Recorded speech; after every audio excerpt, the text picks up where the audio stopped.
ഗോവിന്ദച്ചാമിയെ തെളിവെടുപ്പിനായി central ജയിലിൽ എത്തിച്ചു. തെളിവെടുപ്പ് പൂർത്തിയാക്കാൻ പോലീസ്. തെളിവെടുപ്പിന് ശേഷം കോടതിയിൽ ഹാജരാക്കും. വിവരങ്ങളുമായി ജോസഫ് അഗസ്റ്റിൻ ചേരുന്നുണ്ട്. ജോസഫ്, തെളിവെടുപ്പ് എവിടം വരെ എത്തി? നിലവിൽ ഇപ്പോൾ ജയിലിന് പുറത്തും അകത്തുമായി തെളിവെടുപ്പുകളൊക്കെ പൂർത്തിയായോ? ഇപ്പോൾ തെളിവെടുപ്പ് പുരോഗമിക്കുകയാണ്. ആദ്യഘട്ടത്തിൽ ജയിലിനുള്ളിൽ പ്രവേശിപ്പിച്ച് എത്തരത്തിലാണ് ഇയാൾ ഈ ജയിൽ ചാട്ടവുമായി ബന്ധപ്പെട്ട പദ്ധതികൾ ആവിഷ്കരിച്ചത് എന്നുള്ള കാര്യമാണ് പോലീസ് ഉദ്യോഗസ്ഥർ ആദ്യഘട്ടത്തിൽ ചോദിച്ചറിഞ്ഞത്. ഇതിനുശേഷം ഇതിന്റെ പ്രധാന കവാടത്തിലൂടെ പുറത്തിറക്കി മറ്റൊരു മതിലുണ്ട്. ഈ മതിലിലൂടെയാണ് ഇയാൾ ആദ്യഘട്ടത്തിൽ പുറത്തു ചാടിയതെന്നാണ് മനസ്സിലാക്കുന്നത്. ഈ മതിൽ സ്ഥിതി ചെയ്യുന്ന ഭാഗത്തേക്ക് പോലീസ് ഉദ്യോഗസ്ഥർ ഇപ്പോൾ കൂട്ടിക്കൊണ്ടു പോയിരിക്കുകയാണ്. അല്പസമയത്തിനുള്ളിൽ ഈ രണ്ടാമത്തെ മതിൽ ചാടിയ ഭാഗത്തേക്ക് എത്തിച്ച് തെളിവെടുപ്പ് നടത്തും. ഇവിടെ ഇയാൾ ഇത്തരത്തിൽ മതിൽ ചാടുന്നതിന് വേണ്ടി പ്രത്യേക ക്രമീകരണങ്ങൾ ഏർപ്പെടുത്തിയിരുന്നു എന്നാണ് മനസ്സിലാക്കാൻ സാധിക്കുന്നത്. അതായത് കുളിക്കുന്ന വലിയ ഈ ടാങ്ക് പോലെയുള്ള സാധനങ്ങൾ എടുത്തു വെച്ച് അതിന്റെ മേളിൽ കയറി നിന്നാണ് ഇത്തരത്തിൽ മതിൽ ചാട്ടത്തിന് ശ്രമിച്ചതെന്നാണ് പോലീസിന് പ്രാഥമികമായി മനസ്സിലാക്കാൻ സാധിച്ചിട്ടുള്ളത്. അത്തരത്തിൽ തെളിവുകൾ അടക്കം ശേഷിക്കുന്ന ഒരു സ്ഥിതിവിശേഷമുണ്ട്.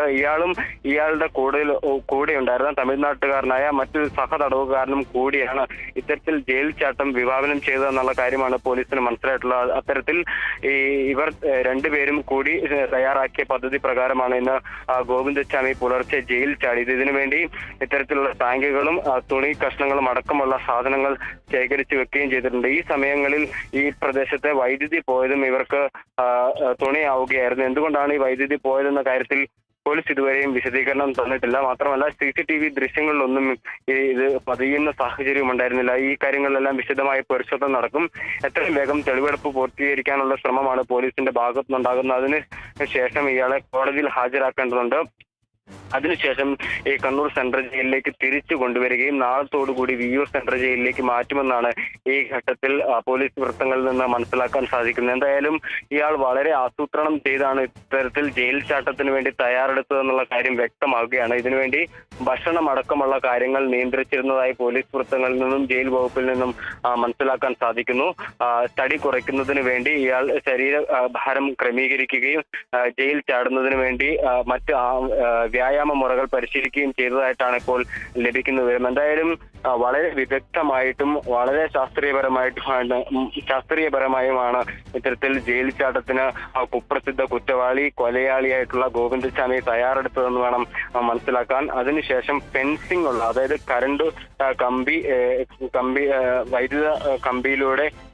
വൈദ്യുത പ്രവാഹമുള്ള കമ്പിയിലൂടെ അത് നുഴഞ്ഞു കയറിയാണ് ഇയാൾ ജയിൽ ചാടിയെന്നുള്ളതാണ് ഏറ്റവും പ്രധാനപ്പെട്ട കാര്യം. അങ്ങനെ അതിവിദഗ്ധമായ ഒരു സാധാരണ മനുഷ്യന് ചിന്തിക്കാൻ പോലും കഴിയാത്ത അത്തരത്തിൽ ഉള്ള കാര്യങ്ങളാണ് ഗോവിന്ദച്ചാമി ഇന്ന് ജയിലിൽ കാട്ടിക്കൂട്ടിയത്. എന്തായാലും പോലീസിന്റെ പിടിയിലായി എന്നുള്ളത് പോലീസിനെ സംബന്ധിച്ചിടത്തോളം ആശ്വാസകരമാണെങ്കിൽ പോലും ഇത്തരത്തിൽ ഇത് ഇത്ര നിസ്സാരമായി ചാടിക്കിടക്കാൻ കഴിയുന്ന ഒരു സുരക്ഷാ സംവിധാനമാണോ സെൻട്രൽ ജയിലിൽ ഒരുക്കിയിരിക്കുന്നതെന്നുള്ള വലിയ ചോദ്യമാണ് ജനങ്ങൾക്കിടയിൽ നിന്നും ഉയർന്നു വരുന്നത്.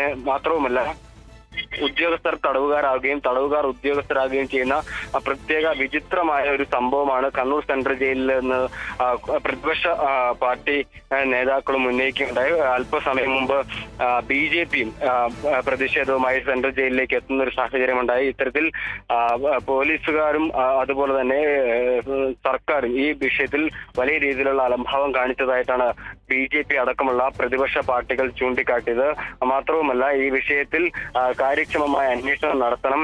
ഉദ്യോഗസ്ഥർ ആരെങ്കിലും ഈ ജയിൽ ചാട്ടത്തിന് കൂട്ടുനിന്നിട്ടുണ്ടോ, അല്ലെങ്കിൽ മറ്റേതെങ്കിലും വിഷയങ്ങൾ വഴിതിരിച്ചു വിടുന്നതിന് വേണ്ടി ആസൂത്രണം ചെയ്തിരിക്കുന്ന പദ്ധതിയാണോ ഇത്, അല്ലെങ്കിൽ ഈ ജീവനക്കാർ, അതായത് ജയിൽ ജീവനക്കാർക്ക് ഇതിൽ മനസ്സറിവുണ്ടോ എന്നുള്ള കാര്യങ്ങളിലെല്ലാം കൃത്യമായ ഒരു അന്വേഷണം നടത്തണമെന്നൊരു ആവശ്യമാണ് ഈ പ്രതിപക്ഷ പാർട്ടികൾ ഒന്നടങ്കം ഉന്നയിച്ചിട്ടുള്ളത്. അല്പസമയം മുമ്പും BJP ഇവിടെ വലിയ രീതിയിലുള്ള പ്രതിഷേധവുമായി രംഗത്തെത്തുന്ന ഒരു സാഹചര്യം ഉണ്ടായിരുന്നു. ഉച്ചയ്ക്ക് കോൺഗ്രസ് നേതാക്കളും വലിയ രീതിയിലുള്ള പ്രതിഷേധവുമായി രംഗത്തെത്തുകയും മാർച്ചും അടക്കമുള്ള കാര്യങ്ങളുമായി മുന്നോട്ട് വരികയും ചെയ്തിരുന്നു. അതിനുശേഷം പോലീസ് ഉദ്യോഗസ്ഥർ ഇവരെ തടയുകയാണ്. ജയിലിന്റെ മുൻപിൽ പോലീസ് ഉദ്യോഗസ്ഥർ ഇവരെ തടയുന്ന ഒരു സാഹചര്യത്തിലേക്ക് നീളുകയായിരുന്നു.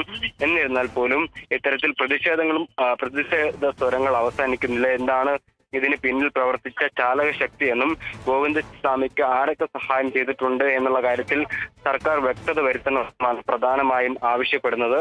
മറ്റൊരു പ്രധാനപ്പെട്ട കാര്യം, ഈ ഗോവിന്ദസ്വാമിക്ക് കൂടെ ഉണ്ടായിരുന്ന സഹോദരനാണ് ഇതുമായി ബന്ധപ്പെട്ട സഹായങ്ങളെല്ലാം ചെയ്തിരുന്നതെന്നാണ് മനസ്സിലാക്കാൻ സാധിക്കുന്നത്. ഇവർ കുളിക്കാൻ ഉപയോഗിച്ചിരുന്ന വീപ്പയും അതുപോലെ തന്നെ പുതയ്ക്കാൻ ഉപയോഗിച്ചിരുന്ന തുണിത്തരങ്ങളും ഉപയോഗപ്പെടുത്തിയാണ് ഈ ജയിൽ ചാട്ടത്തിന് തയ്യാറെടുത്തത്. ഇതിനുവേണ്ടി മാസങ്ങളോളം പദ്ധതികൾ തയ്യാറാക്കുന്നു എന്നുള്ള നിർണായക വിവരം കൂടി ലഭിക്കുന്നുണ്ട്. മാത്രവുമല്ല, ഇവിടെ നിന്ന് രക്ഷപ്പെടാൻ അല്ലെങ്കിൽ ഈ കണ്ണൂർ സെൻട്രൽ ജയിലിൽ നിന്ന് രക്ഷപ്പെടാൻ ജയിൽ ചാട്ടം വഴി മാത്രമേ സാധ്യമാകുകയുള്ളൂ. അല്ലെങ്കിൽ മറ്റൊരു ജയിലിലേക്ക് പോകാൻ ജയിൽ ചാട്ടം ഒരു നല്ല കാര്യമാണ് എന്ന ഈ ജയിൽ പുള്ളികളോട് സംസാരിച്ചിരുന്നതായും പോലീസ് ഉദ്യോഗസ്ഥരിൽ നിന്ന് മനസ്സിലാക്കാൻ സാധിച്ചു. ഈ ഒരു കാര്യത്തിൽ വ്യക്തത വരുത്തേണ്ടതുണ്ട്. അതായത് കണ്ണൂർ സെൻട്രൽ ജയിലിനേക്കാൾ മറ്റൊരു ജയില് ഗോവിന്ദസ്വാമി ആഗ്രഹിച്ചിരുന്നു എന്ന് വേണം മനസ്സിലാക്കാൻ. അത് കിട്ടാതെ വന്ന ഒരു സാഹചര്യത്തിൽ ഇത്തരത്തിൽ ജയിൽ ചാട്ടത്തിരികയായിരുന്നു എന്നൊരു മറ്റൊരു ഭാഷ്യം കൂടി നിലനിൽക്കുന്നുണ്ട്. പക്ഷെ ഇത് ഔദ്യോഗികമായി സ്ഥിരീകരിക്കപ്പെട്ട ഒരു വിവരമല്ല. ഇത് ഇത്തരത്തിൽ ലഭിച്ചൊരു വിവരമാണ്. അങ്ങനെ പലവിധ വശങ്ങൾ ഈ കേസിനുണ്ട്. അതുകൊണ്ട് തന്നെയാണ് ഈ കേസ് ഏറെ ചർച്ച ചെയ്യപ്പെടുന്നതും. നമ്മൾ നേരത്തെയൊക്കെ സൂചിപ്പിച്ചതാണ് ഈ ജയിലിലെ സുരക്ഷാ സംവിധാനം. അത് ലോകത്ത് തന്നെ അല്ലെങ്കിൽ രാജ്യത്ത് തന്നെ മാതൃകയാവേണ്ട ഒരു സ്ഥാപനത്തിൽ നിന്നാണ് ഗൗരവപൂർവമായ ഒരു വീഴ്ച ഉണ്ടായിരിക്കുന്നത്. ഈ വീഴ്ചയിൽ ഉത്തരവാദികൾ ആരായാലും അവർ ശിക്ഷിക്കപ്പെടുകയും ഇത്തരത്തിൽ നിയമം അനുശാസിക്കുന്ന നടപടികൾ നേരിടുകയും വേണം.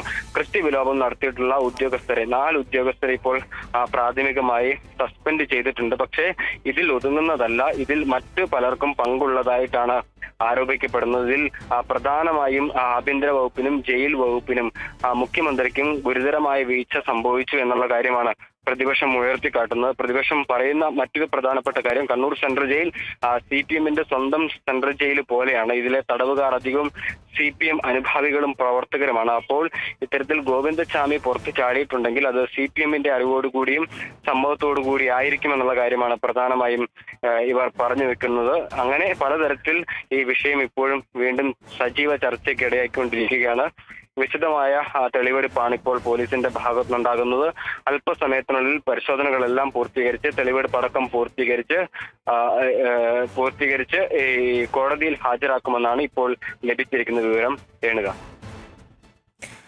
വ്യക്തമാണ് ജോസഫ് പറഞ്ഞതുപോലെ തന്നെ കുറ്റം ചെയ്തത് പോലീസാണേലും പ്രതിയാണേലും ഒത്താശ ചെയ്തത് ആരാണേലും കൃത്യമായി നിയമത്തിന് മുമ്പിൽ അവർ ശിക്ഷിക്കപ്പെടണം എന്നൊരു കാര്യം കൂടി വ്യക്തമാക്കുന്നു. അതോടൊപ്പം തന്നെ ജയിൽ ചാടാൻ വൻ ആസൂത്രമാണ് നടത്തിയത്. ഏകദേശം 1.5 മാസം 2 മാസം അടുപ്പിച്ച് കൃത്യമായ രീതിയിൽ ഭക്ഷണ ക്രമീകരണം നടത്തുന്നു.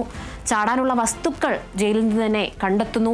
ബ്ലേഡുകൾ അടക്കം കൃത്യമായ രീതിയിൽ കണ്ടെത്തി പതിയെ ഈ ബ്ലേഡുകൾ ഉപയോഗിച്ച് ജയിലിന്റെ അടികൾ അറുത്തപ്പോൾ പോലും ആരും കണ്ടില്ല അറിഞ്ഞില്ല എന്നൊക്കെ പറയുമ്പോൾ വിശ്വസിക്കാൻ അല്പ ബുദ്ധിമുട്ടുണ്ട് എന്ന് വേണം തന്നെ പറയാൻ. എന്തായാലും കൃത്യമായ രീതിയിൽ ഒരുപക്ഷെ 1:15 ഈ ഗോവിന്ദസ്വാമി ജയിൽ ചാടിയപ്പോഴും രാവിലെ 7 മണിയോടെയാണ് പോലീസ് അധികൃതർ പോലും ഈ ഒരു സംഭവം അറിയുന്നത്. ഉദ്യോഗസ്ഥർ ഒരുപക്ഷെ ആ തുണി അല്ലെങ്കിൽ ചാടാൻ ഉപയോഗിച്ച ആ ബെഡ്ഷീറ്റോ മറ്റെന്തുമാകട്ടെ ആ ഒരു തുണിയുടെ ഒരു തെളിവ് അവിടെ കണ്ടില്ലെങ്കിൽ പക്ഷേ ഏകദേശം ഒരു 10 മണിയോടെ ആയിരിക്കും ഒരുപക്ഷെ പോലീസ് പോലും ഈ ഒരു വിഷയം അറിയുക എന്ന് പറയും. എന്തായാലും ആ ഒരു തെളിവ് ഗോവിന്ദസ്വാമി അവിടെ അവശേഷിപ്പിച്ചതാണ്. ഇപ്പോൾ ഗോവിന്ദസ്വാമിയെ നമുക്ക് പിടികൂടാൻ കഴിഞ്ഞതെന്നും പറയണം.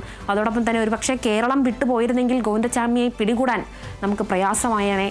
മഹാരാഷ്ട്ര, ആന്ധ്രാപ്രദേശ്, അതോടൊപ്പം തന്നെ തമിഴ്നാട്ടിലുമെല്ലാം, തമിഴ്നാടാണ് ഗോവിന്ദസ്വാമിയുടെ സ്വദേശം, മഹാരാഷ്ട്രയിലും ആന്ധ്രാപ്രദേശിലും അടക്കം നിരവധി കേസിലെ മോഷണപ്രതി കൂടിയാണ് ഗോവിന്ദസ്വാമി. ഒരുപക്ഷെ അവിടേക്കൊക്കെ കടന്നു കളഞ്ഞാൽ ഒരു മാഫിയയുടെ കീഴിൽ ഗോവിന്ദസ്വാമി സുരക്ഷിതനായിരുന്നേനെ.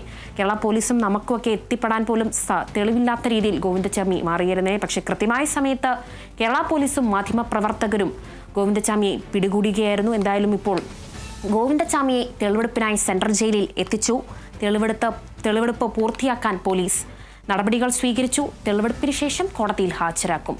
വാർത്തയുടെ കൂടുതൽ വിശദാംശങ്ങൾ നൽകിയത് കണ്ണൂരിൽ നിന്നും ജോസഫ് അഗസ്റ്റീനാണ്.